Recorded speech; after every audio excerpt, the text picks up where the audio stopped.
Hey everybody, welcome to Leon's Chainsaw Parts and Repair. We're going to Mike's Super Easy. This is a fairly late model one. Plastic air filter cover and starter housing, 1981, judging by the serial number here.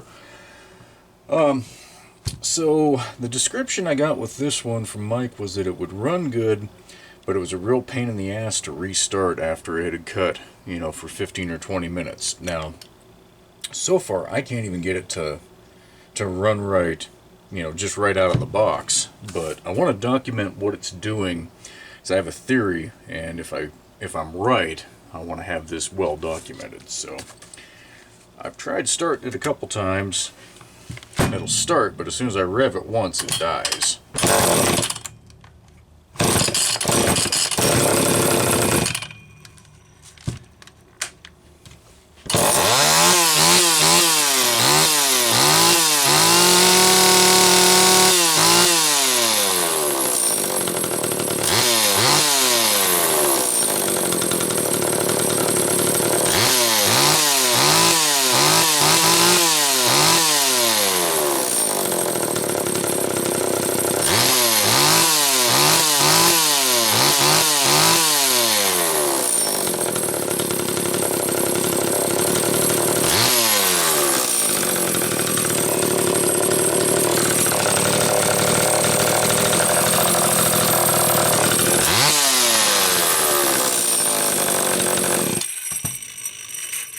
I've said many times before, all it takes is me turning on the camera for something to not happen that I wanted to happen, or vice versa. So, the other 3 times that I did that, when I'd give it a good rev, it would just come down to, it wouldn't come down to idle, it would just blah and die. So that's why I was assuming the check valve and the carburetor was what was giving issues. But I'm going to get into the carb and see if there's anything in there that I see that's suspect, because I don't think this does have the blue coil, and I will do a spark test on it, but I don't think that's what's happening here. It started too easily, and a weak coil, yeah, it's possible, but I don't think so. So I'm going to get into the carb, and I'll come back with a few more results. Okay, got the carb fresh off. First thing we're going to do is a pressure test before we even crack it.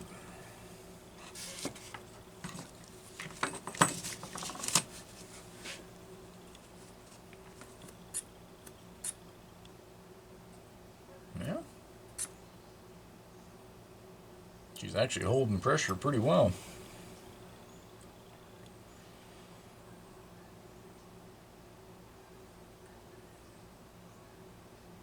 Really well. God, it's not moving at all.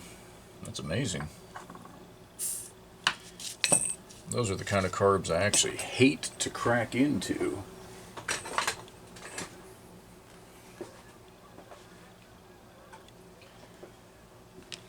That there. Yeah, I really hate to crack into them.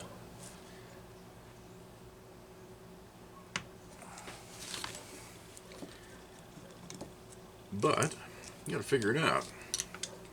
The guy doesn't mail me his saw cross country for no reason. Okay. Fuel screen looks good. Those diaphragms are super pliable. Not seeing an obvious problem on this side of the carb.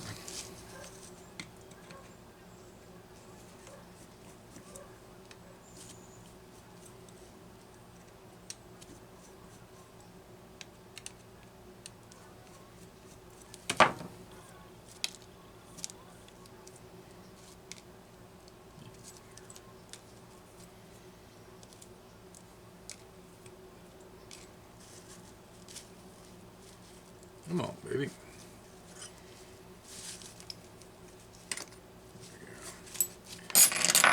The diaphragm's nice and pliable.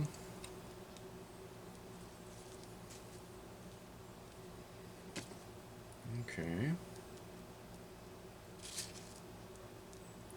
Good movement there. Might be able to leave that gasket on, we'll see.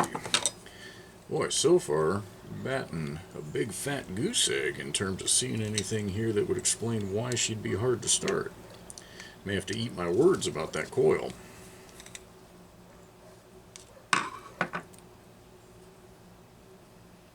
Right circuit plate gaskets there.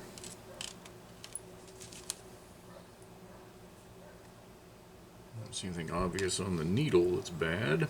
I do the test of the old check valve here just to make sure. This is what I was leaning towards initially.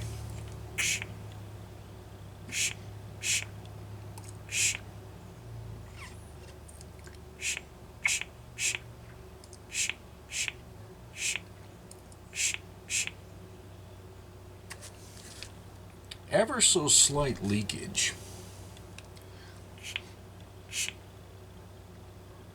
At least initially. Yep, that does leak some. But not, Got a little mystery here, folks. I can't tell you exactly what's going on with it. You guys saw me tilting the saw from side to side, and the idle speed wasn't changing. We had a bad reed valve that wouldn't idle at all. Drive case is tight. That's just normal handle movement there with that very primitive AV system.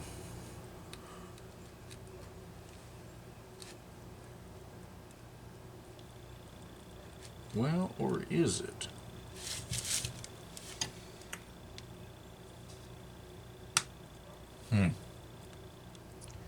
Oh, no, it is loose. Son of a bitch.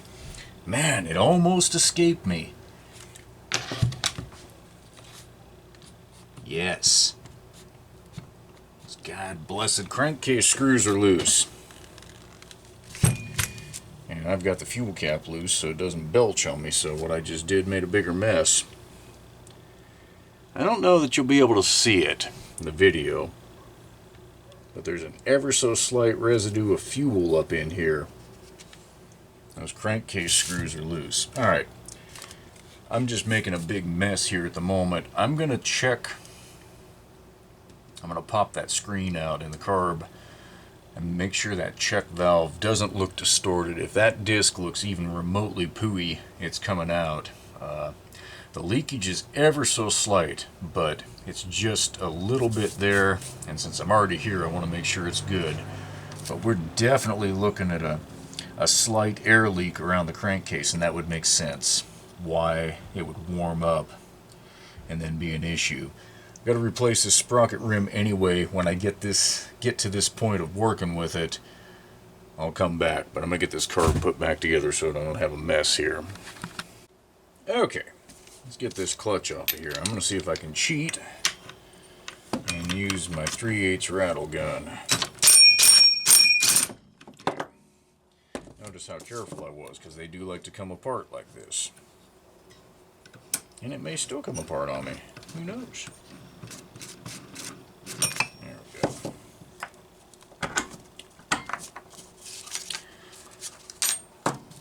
Okay. Let's see, that rim's not 100% worn out, but it's worn enough that since we're in here, we're going to replace it. Alright.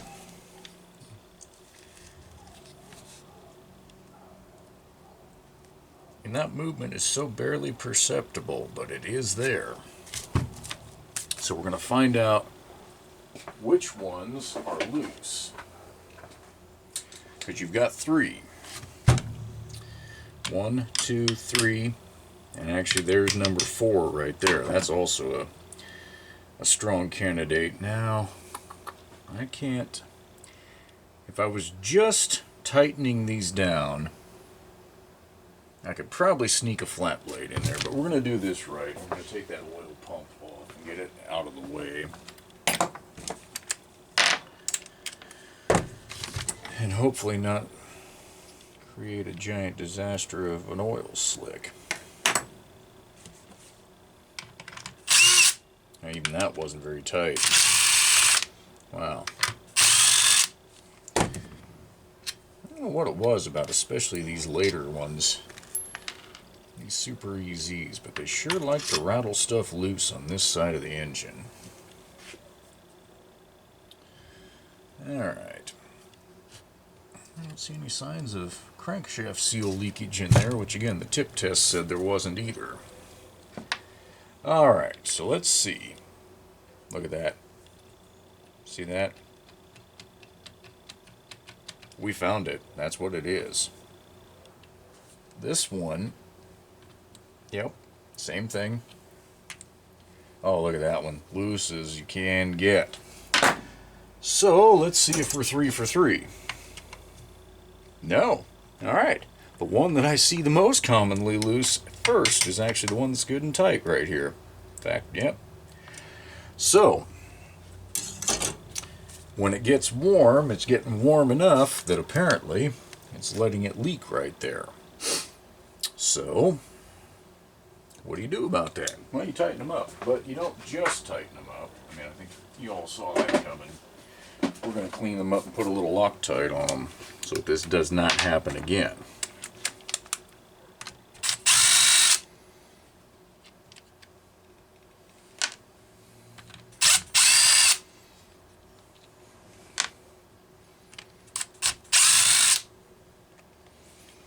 I would go out on a limb and say that somebody's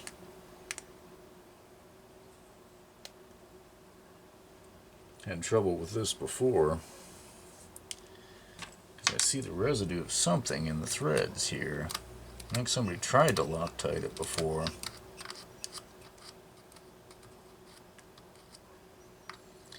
Maybe they didn't have everything cleaned up as well as they needed to, but that's what it's going to take. Getting it cleaned up. And now that I say that, I may be out of brake clean. I have to do this the messy way.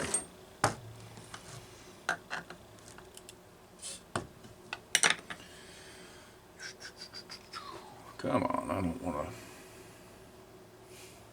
I've got to have some sort of a little container over here. Do it ultra redneck. Use an old sprocket.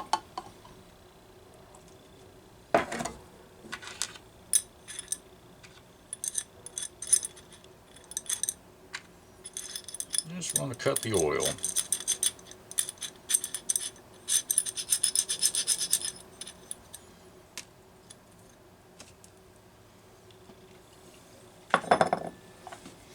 Doesn't take a lot.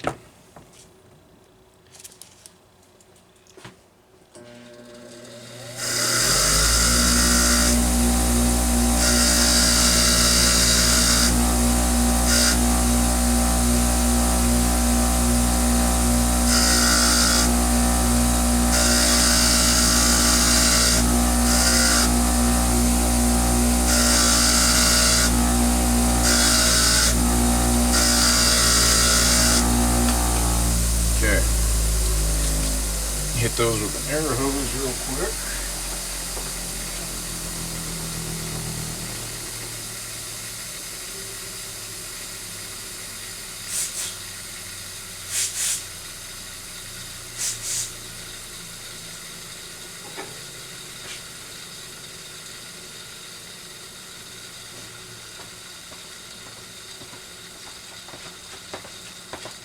Okay. Use some blue on these.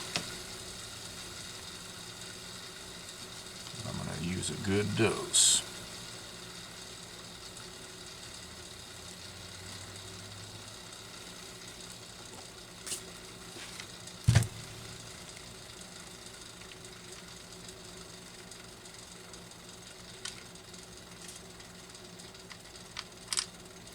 Come on, you bastard, get in there. Stupid.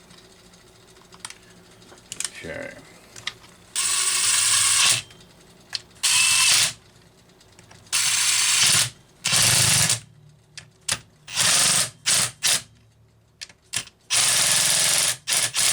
Okay.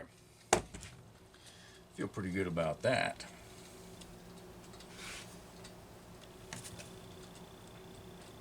And that did it.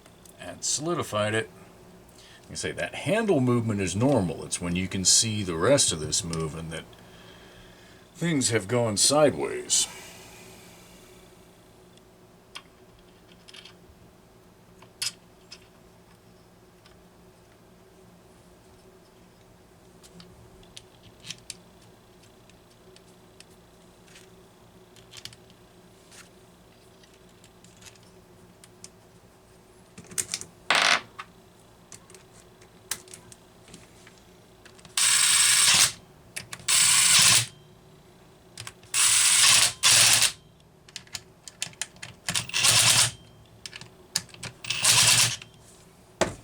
Those are small screws, so you do not want to get medieval on them.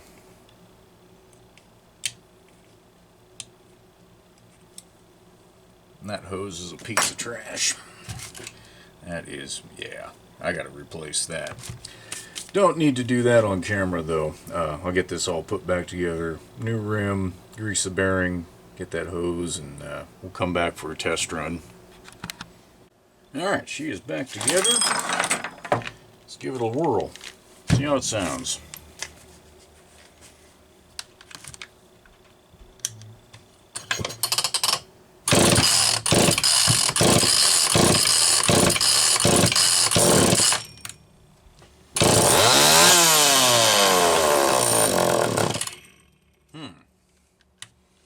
Not exactly what I want.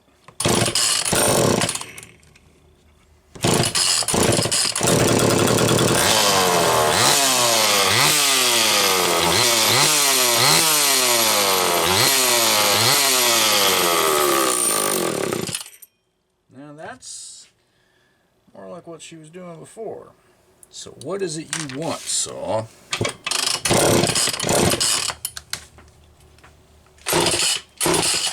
Well, it's definitely running out of fuel.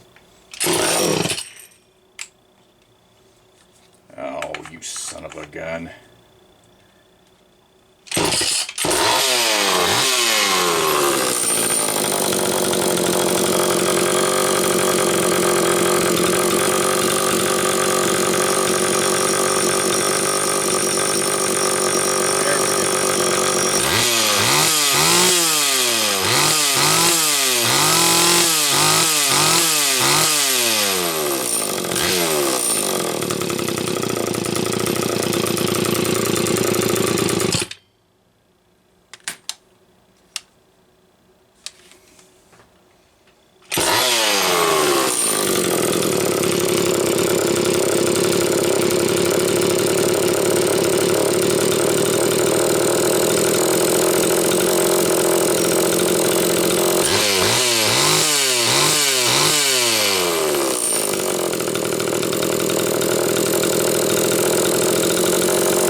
that's enough for video purposes. I'm 95% certain that those loose screws were where that issue was coming in at, but I'll play with this thing a little bit more and make sure we're good to go. But, I'm pretty sure we got it taken care of.